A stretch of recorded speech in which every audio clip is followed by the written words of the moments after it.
Donald Trump semble avoir réussi son pari de décrocher un cessez-le-feu et d'obtenir la libération des otages israéliens retenus depuis 2 ans, même si sur le terrain, Israël a poursuivi ses bombardements. Le récit de Sophie Goldstein. Explosion de joie à Khan Younes, sud de Gaza, à l'annonce d'un accord après 2 ans de guerre meurtrière dans l'enclave.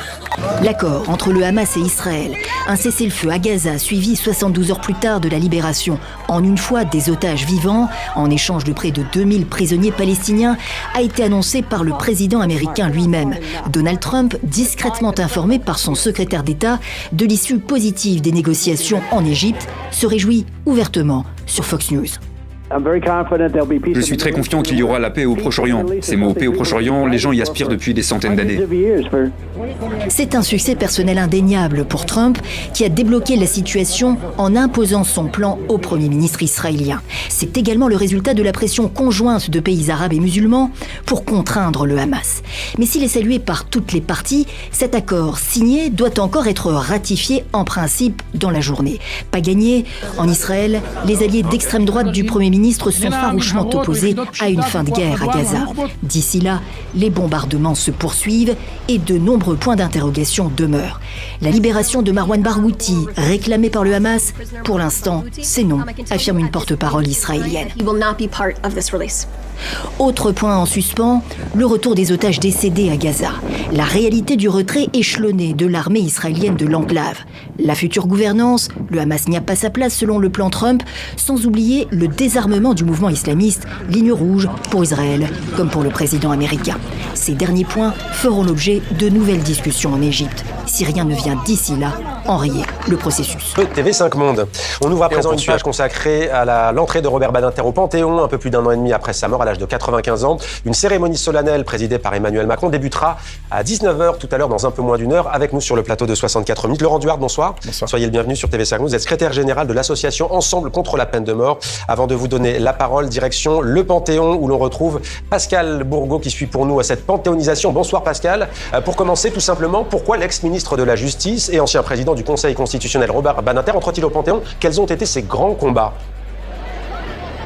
Eh bien, Mohamed, vous savez qu'il y a 44 ans, exactement jour pour jour, le 9 octobre 1981, eh bien, la peine de mort était abolie. La loi a été promulguée, elle avait été évidemment défendue par Robert Badinter, à l'époque ministre de la Justice. C'est un combat qu'il menait de longue date comme avocat avant de devenir ministre, puisqu'il avait défendu plusieurs clients qui étaient condamnés et qui risquaient la guillotine. Alors en 1977, il avait sauvé Patrick Henry, mais il en sauvera encore 5 autres clients qui ont échappé à la guillotine grâce à son combat et à ses plaidoiries, bien sûr, jusqu'en 1981, abolition définitive de la peine de mort. Alors ça, c'est le pilier justice de son engagement humaniste. Il y a 2 autres piliers qui vont être célébrés ce soir lors de la panthéonisation.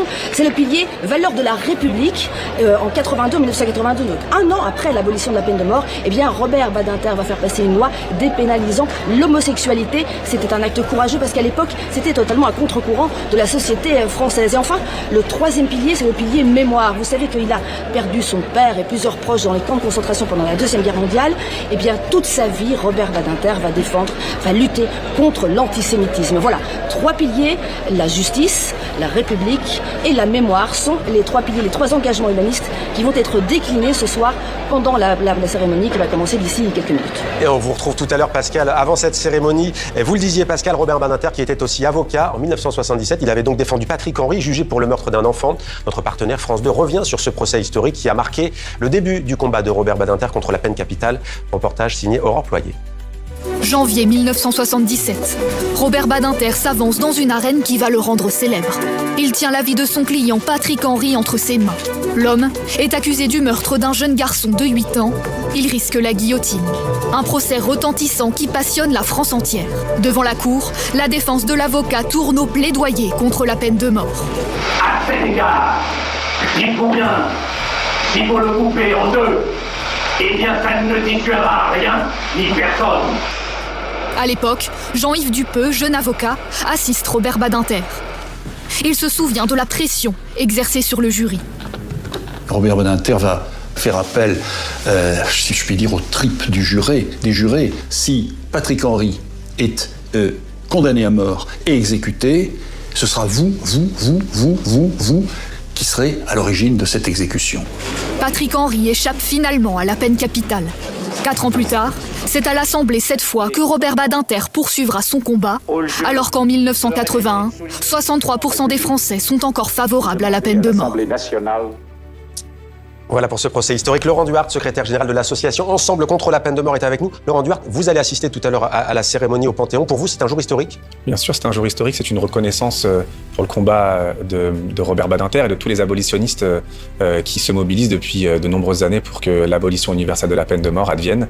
Et c'est aussi une reconnaissance à un des plus grands citoyens de la République française. En 1980, il avait fait ce discours très fort contre la peine de mort.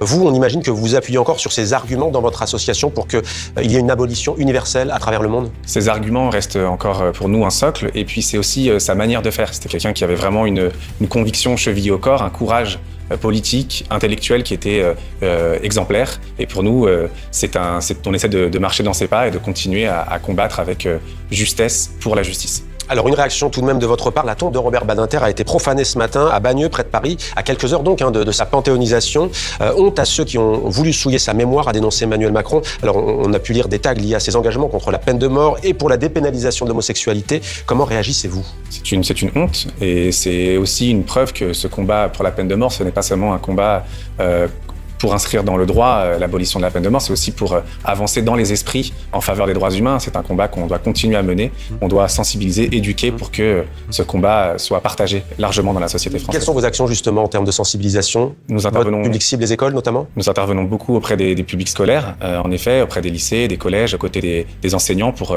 discuter de ce sujet de la peine de mort, mais plus largement des droits humains et de la justice. Alors restez avec nous Laurent Duhart. Comment fonctionne exactement le Panthéon, ou plutôt une panthéonisation ? Alexandre Malesson nous a rejoint. Bonsoir Alexandre. Bonsoir. Alors dans un premier temps, c'est la question sans doute que beaucoup de celles et ceux qui nous regardent se posent. Qui décide que telle ou telle personne, homme ou femme, va faire son entrée au Panthéon ?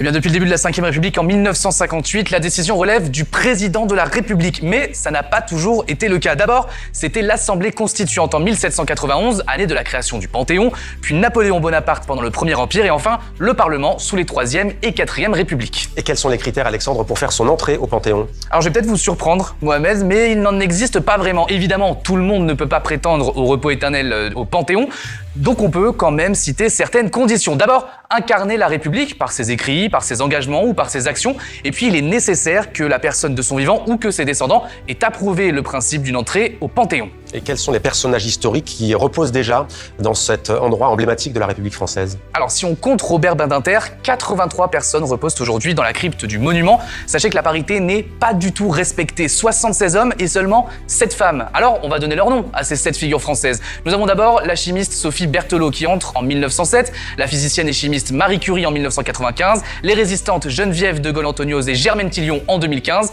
la femme d'État Simone Veil en 2018, l'artiste et résistante Joséphine Baker en 2021 et enfin la résistante Mélinée Manouchian en 2024. Enfin, sachez que les corps ne reposent pas tous au Panthéon. C'est le cas par exemple de Joséphine Baker, d'Aimé Césaire ou justement de Robert Badinter. Et après Robert Badinter, Alexandre, est-ce que l'on sait si d'autres personnalités illustres vont être panthéonisées ces prochains mois, ces prochaines années ? Oui, en juin 2026, Marc Bloch, un historien et résistant fusillé par les nazis en 1944.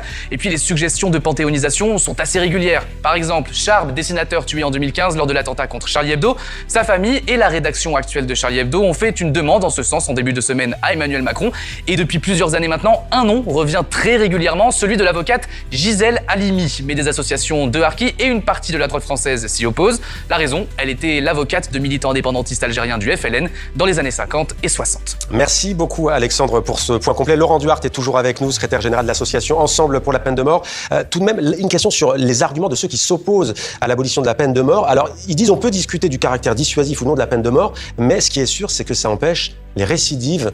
Que leur répondez-vous, même si vous n'êtes pas Robert Badinter, on imagine que vous avez un contre-argument à apposer ? C'est un argument qui ne tient pas la route sur le concret. En vérité, un État ne peut pas ôter la vie. C'est une question qui relève non pas de l'ordre de l'efficacité, comme on veut le mettre, mais c'est de l'ordre véritablement de ce qui fait la colonne humaniste d'un État. Et un État de droit, c'est un État où l'État ne peut pas commettre l'assassinat. Et la justice n'est pas la vengeance ? La justice n'est pas la vengeance. Et la justice, c'est là aussi, et c'est aussi une conception qui est très forte chez et Robert Badinter, c'est une justice qui est là pour accompagner, réparer, faire société. Ce n'est pas une justice qui est là pour venger. Et on le dit trop peu souvent sans doute aussi, c'est qu'il peut y avoir des graves erreurs. On le voit par exemple aux États-Unis. Bien évidemment, il y a régulièrement des erreurs et tout État peut se tromper. Et puis on le voit bien, ce caractère dissuasif ou qui est souvent brandi est complètement mis de côté par la réalité. Aux États-Unis, les États qui exécutent le plus sont les États où le taux de criminalité est le plus élevé. Alors vous le savez peut-être puisque vous allez y assister, mais nous pas forcément. Comment ça va se dérouler ? Eh bien on va poser la question à Pascal Bourgault qui suit pour nous cette panthéonisation. Rebonsoir Pascal, dites-nous juste comment va se dérouler la cérémonie.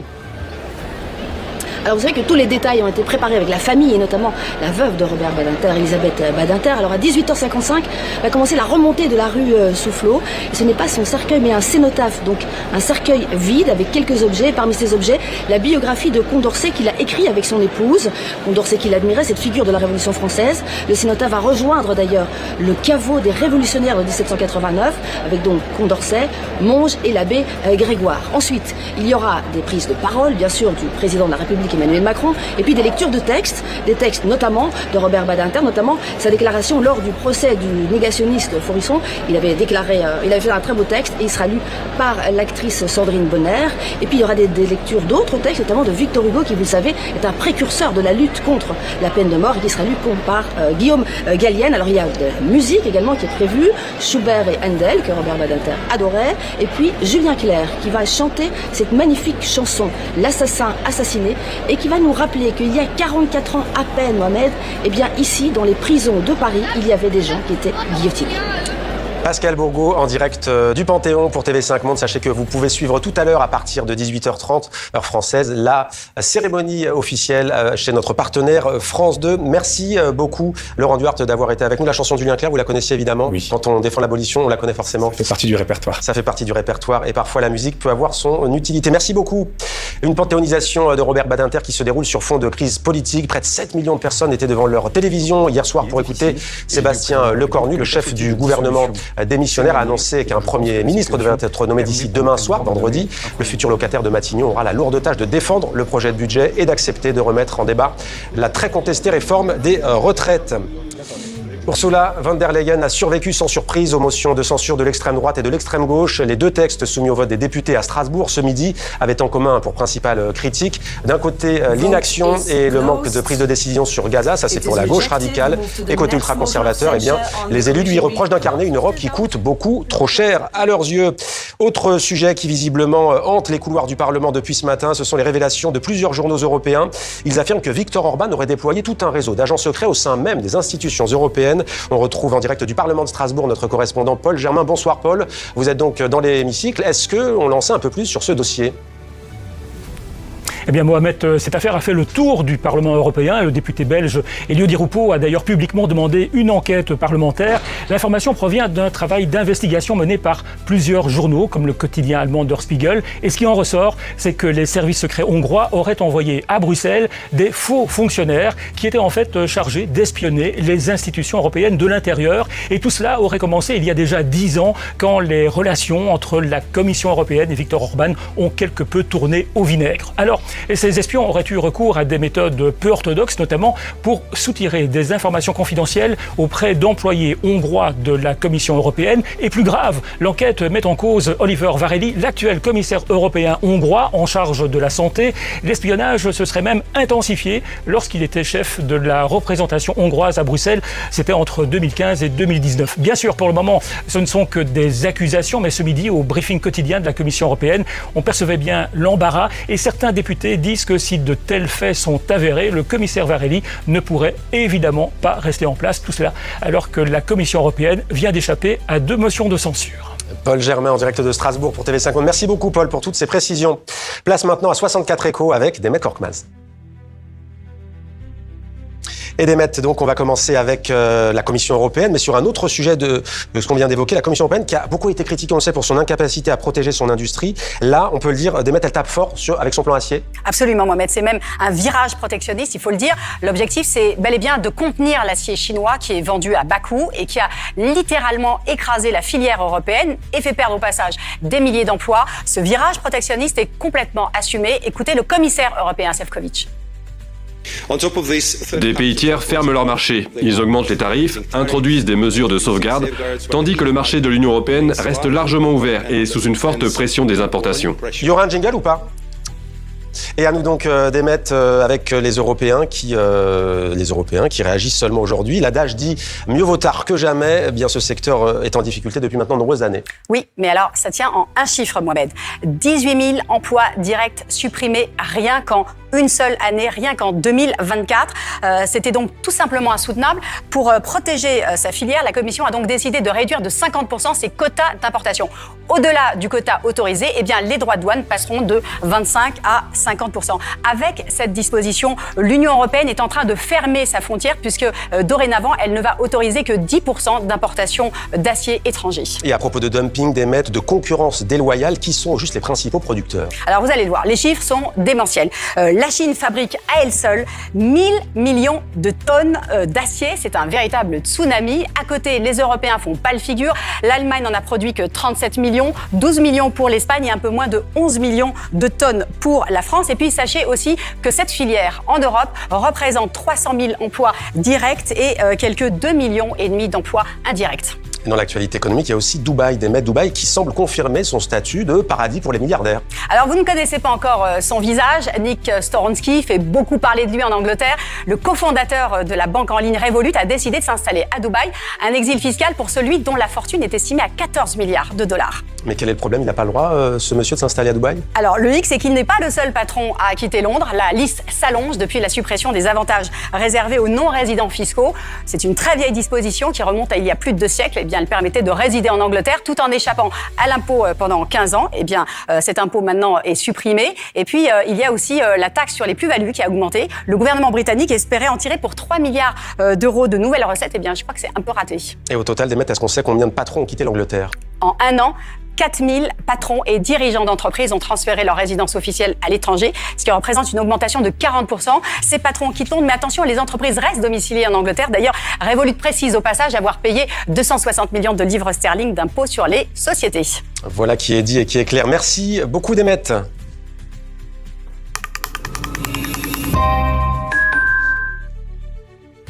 Il a passé près de 4 mois dans une prison iranienne. Quelques jours après sa libération, Lennart Monterlo a atterri en milieu de journée à l'aéroport parisien de Roissy-Charles de Gaulle. Aucune information n'a été communiquée sur son état de santé physique ou psychologique. Le jeune cycliste franco-allemand âgé de 19 ans était accusé d'espionnage par la justice iranienne.